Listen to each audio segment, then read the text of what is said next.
Good morning. As you can see, I've been invited to talk about leadership and leadership of learning, and I added a subtext in interesting times. Because ever since I was appointed principal in 2007, it feels as if I've certainly been living through interesting times, and even more so now. I just wanted to begin by giving you a bit of context, because I think one of the points of coming to something like this is a transferability, things that you can take back and apply in your own context, which I'm almost 100% sure will be different from the context we have at Northern College. So I hope that what I am saying will be transferable, but I'm sure that it will need tweaks, particularly for colleagues who work in big GFE colleges. I can see that we've got some adult education colleagues in the audience, Bob and Johnny I've seen. So Northern College is a residential adult education college. There's only 4 in England, us, Ruskin in Oxford, Hillcroft in South London and Fircroft in Birmingham. This is our mission. And I'll return to that in a moment. As you can see, I think the key phrases are around empowerment and transformation. This is the curriculum, which is not a vocational curriculum in the strict sense, and as I say, very different from a GFE college. So most of the students are adults returning to education, usually with few or no qualifications. And we have openly recruited courses, and then courses we design for groups. So we do quite a lot of work with groups in the region, for example, tenants groups, and we would go and meet the group and talk to them about what they needed and then organise a course to suit them.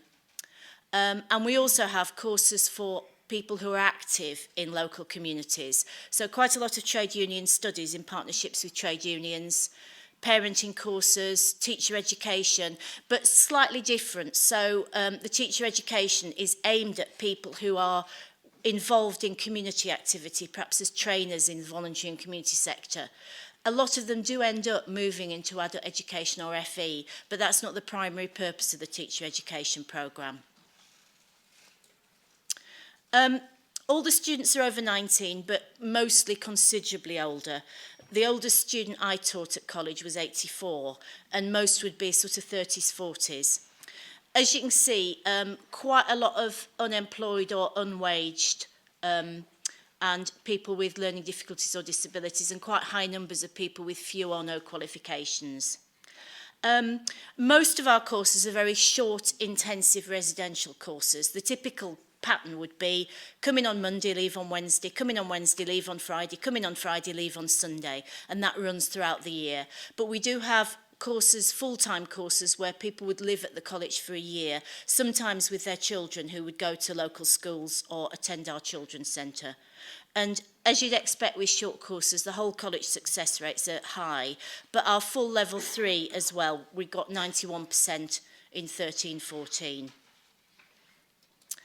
And we do have a reputation for excellence. So we've had a number of awards.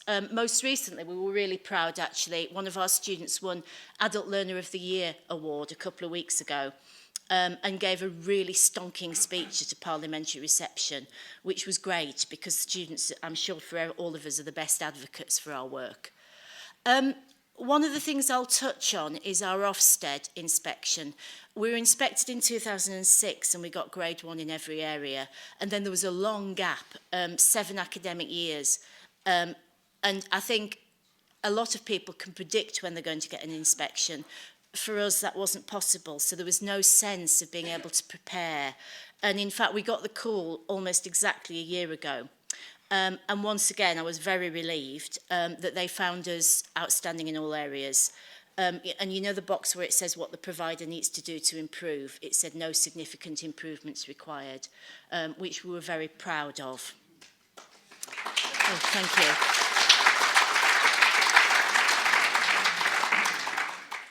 you. This is a quote from the inspection report. And what happened throughout the report, they actually paraphrased our mission. So you can see there, outstanding adult residential and community education, and empower and transform the lives of individuals, families and communities. The lead, when he gave his feedback, you know, when they stand up and give the feedback at the end of the inspection, one point he made, which I was actually surprised by, but I'll share it with you, was that he'd been doing inspections as a full-time HMI for many, many years, well over 10 years. And in all that time, he'd only been in 2 or 3 providers where he felt the mission ran through all their work and their approach, and we were one of them. So that's one thing I want to share with you, is about why I think that is. I'm someone who likes to look at theory and then reflect on how that applies to my practice. And the way that I'm structuring what I want to say this morning is around 3 pieces of theory that have influenced me, and talking about how they've influenced me. And the first will be familiar, I think, to some of you. It's From Good to Great by Jim Collins. Wave at me if you are familiar with that. Don't worry, I won't pick on anybody. So a lot of you are. Okay, in a nutshell, Jim Collins, an American writer who did a long piece of research looking at a number of American companies that had moved from being good to being great and had sustained the greatness. And he identified certain key concepts that he felt ran through all their approaches. I will say that it shows that nothing is permanent, because one of the companies he focused on was Fannie Mae, which is one of the subprime mortgage companies in the States that has plunged us all into this state we're in, the interesting state we're in. But nonetheless, I think a lot of what he says is really interesting. And he has this notion of a hedgehog concept. And it's based on the story of the fox and the hedgehog. The fox does a lot of different things to try and catch the hedgehog, lies in wait, sneaks up, hides. The hedgehog only does one thing, but it does it very, very well. So it curls up into a ball and the fox never catches it. And Jim Collins says that all the great organisations have found what their hedgehog concept is. And it's about answering these 3 questions.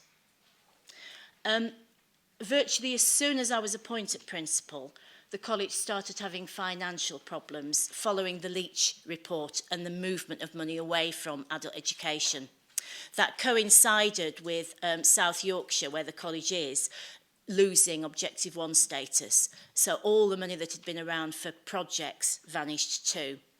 And there was a lot of pressure from the LSC, some from internal, to really shift what the college does. To move to 16 to 19, to move to really a lot of train to gain, because of course that was a complete bottomless pit of funding which would last forever, and that would help sustain us to the future. What I did was to think long and hard about these 3 questions. What are we deeply passionate about? It's adult education with a social purpose. What can we be best in the world at? Adult education with a social purpose. What drives your economic engine? Well, clearly not financially, but in terms of social capital, in terms of having a positive impact on the world, adult education with a social purpose. So my presentation to governors was, don't shift, do what we're best at. We have done that. Financially, it hasn't been perhaps the wisest move, but we're still there and we're still providing outstanding adult education that transforms the lives of individuals and communities, which is the mission that we stuck to. I think another way of putting it is this. I'm really willing to swim with the current when it suits. You know, I'll tweak things, put up posters if we need to show that we're safeguarding, or put up posters if we need to show whatever it is about British values. But in matters of principle, stand like a rock. I won't shift from what I think is really important. And I think the key point from that is really about a shared mission, clear mission, shared culture and values. Some of the ways in which we've done that, the students will study our mission. Not the ones who come in for very short courses, but people who are with us for longer. So they'll talk about what does empowerment and transformation mean? What does it mean to them? What does it mean to their communities?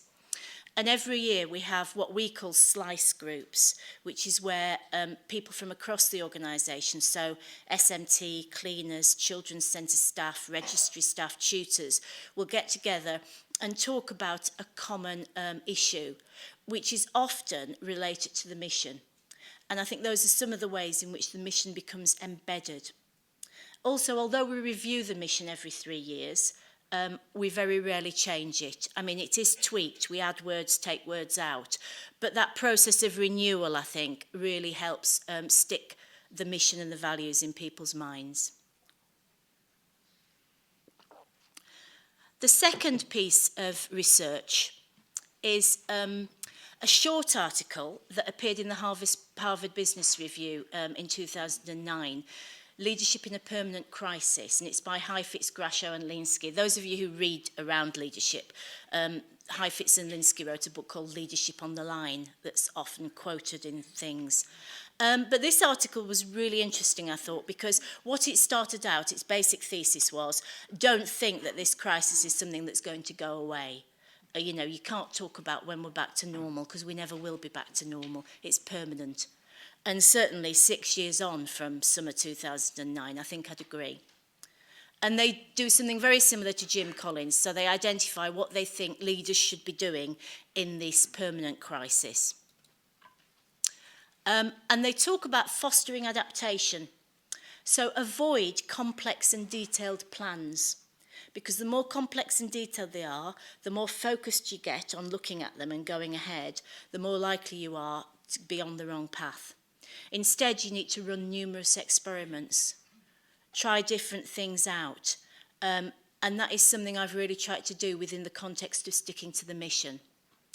And embrace disequilibrium, which is difficult to say and difficult to do, I think. Most of us, well, I certainly prefer stability. It's nice, really, to know what's happening, but we don't at the moment. And what they say leaders should do is keep their hand on the thermostat. So you don't want it so hot that staff run away screaming in panic, but neither do you want it really comfortable so that everybody settles in and isn't willing to change. It's about that moment where you're poised, really, for action, alert to things. And I've revised our strategic plan so that really there's only 4 things we're trying to do now. Being outstanding in terms of teaching and learning student experience, making a difference, having an impact, celebrating our identity and distinctiveness, and being sustainable to the future. So our mission, vision, values, approach, strategic themes is all just on one piece of paper. And we do have annual objectives against these, but they will shift according to changing circumstances. And I think that's helped us embrace change, because we're not stuck with anything that's quite immovable. I think most of you will be familiar with the idea of distributed leadership, and Heifetz and Linsky talk about the need to generate leadership, which involves a culture of courageous communications. I don't think this one's easy, and leverage diversity is part of that. It's about really being open to listening to people who disagree with you. Now, I find that quite hard. I think most of us who've become principals think we're always right. And maybe some of the time we are, but not always. And I think it is important to listen to the dissenting voices, however hard it is. I added the be both optimistic and realistic, because that's something that Jim Collins talks about as well. And it's about being very open with yourself and with staff about the harsh realities of the situation. Staff are all adults, they know the score, but also about being optimistic about the future, holding those 2 things simultaneously. And I do that. I think life is quite tough at Northern College. It's going to get tougher, but I absolutely believe that the work we do is invaluable, necessary, and will survive. Whether or not it will be easy, probably not, but it's absolutely vital and we won't shift from it. And this was backed up, I think, by a more recent report from Leslie and Canwell about leading public sector organisations in austerity, and talks about avoiding over-complex structures that impede the ability of individuals to exercise leadership. And one thing I aim to do in college is to have as little bureaucracy as possible, because I think that gives people the space to innovate and be creative. Again, not easy, because it's safer to have tick boxes, but I don't think you get the best out of people that way. So I think the key points: openness to experimentation and what I heard someone call strategic swerves. So I've copied it because I like it. Because it sounds as if you really know what you're doing, but you're willing to swerve just occasionally. Honesty without loss of hope. That's the optimism, but reality as well. Generate leadership at all levels. And the last I've added, but it is important, if you're going to have numerous experiments, you can't be blaming people when things go wrong. There has to be a try it and see if it works, but don't get blamed if it doesn't. The final thing is pedagogical leadership, the principle as leadership of learning. This is a phrase I only came across quite recently, really, and it's something I think that has come relatively easily to me because I've always seen myself as a teacher who became a principal. I know that that isn't the case across all the sector, and I think obviously, you know, you have to, as I say, it's what suits different contexts. But I think the principles of pedagogical leadership were first written about, as far as I know, by Frank Coffield in Just Suppose Teaching and Learning Became the First Priority, though I don't think he talks about pedagogical leadership. But more recently, the 157 group produced a short pamphlet about vocational learning and leadership that talked about pedagogic leadership. And I found it really interesting the way they talked about creating a culture of learning where everyone's learning together all the time. Michael Fullan's an American writer, and writers from New Zealand and America tend to have written more about pedagogical leadership. And these are the three things he talks about that leaders can do to maximise their input on teaching and learning. So, modelling learning, shaping the conditions for all to learn. And just one way in which I'd model learning, I go to as many of the teaching, learning, development sessions as I can, and I sit there to the end. And I do some teaching, but not an awful lot. And I don't sit there because it's going to really improve my practice, because I don't do enough for it to have a huge impact. But it's about showing that I think that's the most important thing there is in the college. Helping people to move forward in times of change. And system planning is an interesting one. It's about recognising that we're not isolated, that we live in an infrastructure where we influence each other. And that's something I've become much more involved in, thinking of the Northern College and in its place in the infrastructure and trying to contribute to the system as a whole. How do we do this at college? Well, we have what we call a community of discovery, which is all our activities around teaching and learning. So the first hour of each staff meeting of academic staff is devoted to sharing of practice. That can be quite formal, from the English and Maths coordinator talking about integration of English and Maths, or we use a lot of iPads in teaching, and the last one I saw, somebody was demonstrating an app called Socrative, which enables the tutor to get really fast initial assessment that's sent to their iPad so they know who's in the classroom. So it can vary. We also have two forms of observations. Appreciative peer is what it sounds like. People pair up to observe each other, and there's no judgments. It's all about what they've valued and what they've learned. And developmental observations. And I just want to tell you a story about that, because 3 years ago, I organised the observations in college, and I do a lot of them. And 3 years ago, I realised, this was about listening to staff, I suppose, that people hated graded observations, and that I thought they really weren't very effective in terms of producing impact and improvement. Nobody really heard anything past the grade. So I decided that we'd move away from those to a system of developmental observations, where we really focused on what people could do to improve and how we could support them to improve. And it was instantly much, much better. We did keep some graded observations for a while, done by an external observer, because I thought we needed a grade profile for Ofsted. But that was hopeless, because we had such a small sample that the grade profile was completely skewed. And I decided that we wouldn't have any more graded observations. Now, people kept saying to me that I was crazy, because when Ofsted came in, how would we show our profile? How would we show we knew what the staff were doing? How would we show that our process was robust? And I must admit, when I got the call, I just thought, oh, what have I done? But in fact, we kept it up. So when we did the paired observations with them, and I did one, I refused to grade because I said, we don't grade here. And in the middle of that week, Ofsted announced that they were moving to ungraded observations. Yeah, there isn't a cause and effect. But I think what would be nice. But I think it was really an example of how I knew what we were doing was the right thing in terms of improving teaching and learning. I just knew it was. I could see it was. So we stuck to it, and it worked. I also decided that we weren't spending enough time looking at what we were doing in the classroom in terms of what we were giving out to students.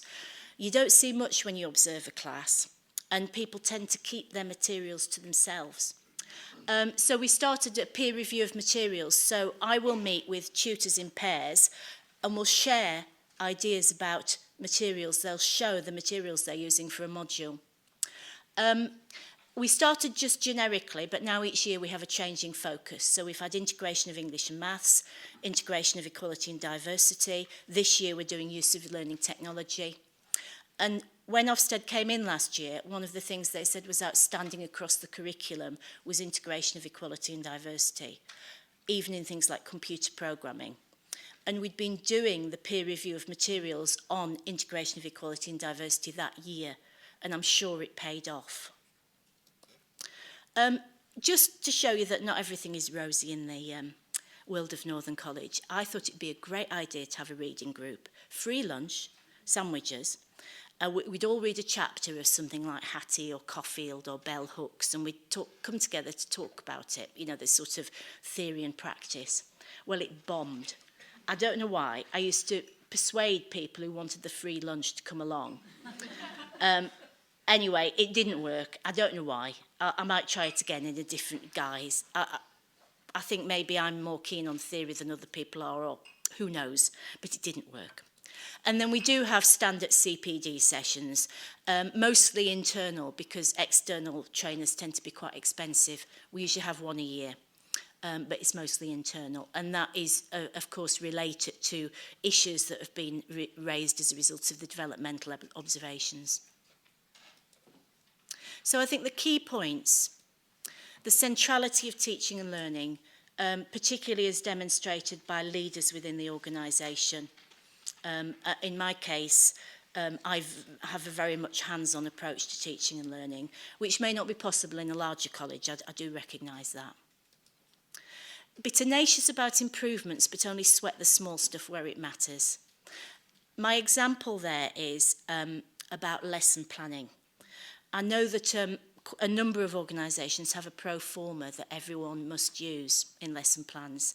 I really don't care what people's lesson plans look like. And when I do observations, I see anything from a sort of scrap of paper to beautifully typed sheets with columns about what everybody's doing every minute and how people are integrating everything. British values, I'm sure people will be integrating now. But actually, I really don't, provided I can see that planning's made a difference to teaching and learning, I really don't care what it looks like. It's an example of it really doesn't matter. What matters is that people have planned. I get really narked if people haven't planned and if it turns out that the session is really sloppy as a result. But that's about, I think, being tenacious about what matters and ignoring what doesn't matter. Listen to staff. As I said, not always easy, but it was very apparent, for instance, in the graded observations, how much people disliked them. I had people burst into tears if they didn't get a 2 or above. It's really, that's not what you want. Encourage diversity, but also encourage reflection. When we had the briefing, when we got the Ofsted call, I said to the tutors, I said, those of you who are teaching next week, be bold, don't play safe. And people picked that up. Somebody made some posters that they stuck around the offices that said, be bold, be brave, be northern. And I think, again, it stood us in good stead. And I think it is about encouraging people to be different, but also encouraging them to reflect on what's worked and what hasn't. Set parameters and expectations, then give staff space. I really would prefer, I have to be honest, to micromanage everything. I think having been at the college virtually since I left school, 1993, I think, you know, I've worked in most areas and I think I know pretty well what ought to be going on. But it's about recognising that I don't actually know best and really giving staff space to experiment. And principal actively leads on teaching and learning. And it does work in our case. I'm sure some of it will be transferable to your context. And this is the final slide. I did have some more, but I'm running out of time. And I think that this is a very recent Institute of Education report. And interestingly, I think the key messages for FE leaders echo a lot of the things I've been talking about.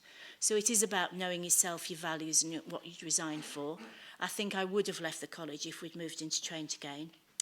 Well, I wouldn't have had any choice, would I? Because it would have been pulled. Know the team and the organisational culture. Encourage staff in the change process and listen to dissenting voices. It's the same as invite contrasting perspectives. Model an aspirational learning environment. Be bold. It's there again. Recognise that we'll make mistakes and distribute and grow leadership at every level. So, thank you. And